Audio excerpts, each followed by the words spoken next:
solisti veneti hanno un nuovo direttore principale. Dopo la scomparsa del maestro Claudio Scimone, che ha lasciato un vuoto enorme nell'orchestra che lui stesso aveva fondato esattamente 60 anni fa, i soci e il consiglio hanno scelto un successore che è stato anche uno dei suoi allievi prediletti fin dai tempi del conservatorio. È Giuliano Carella, milanese 63enne ma veronese d'adozione, presidente dei solisti veneti dal 1990. Io sono sempre stato legatissimo ai solisti veneti, allievo del maestro Scimone dagli anni 70, è stato il mio insegnante di musica da camera al Conservatorio di Verona, è stata la persona che mi ha messo la bacchetta in mano e che ha cominciato a farmi dirigere.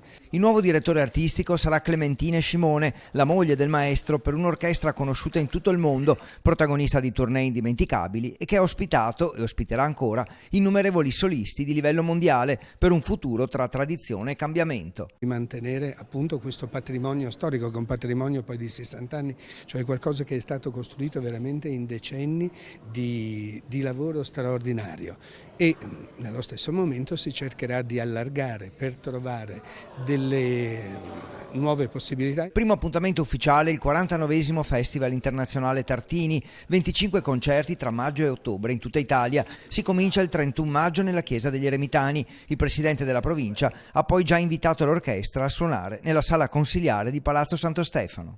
La prima cosa che faremo è questo concerto di apertura il 31 di maggio agli Eremitani, che è anche l'apertura ufficiale del festival, nella quale presenteremo un programma dedicato per metà a Tartini, per legarci a questo compositore padovano che tanto ha significato anche nella carriera di Claudio Scimone e dei solisti veneti.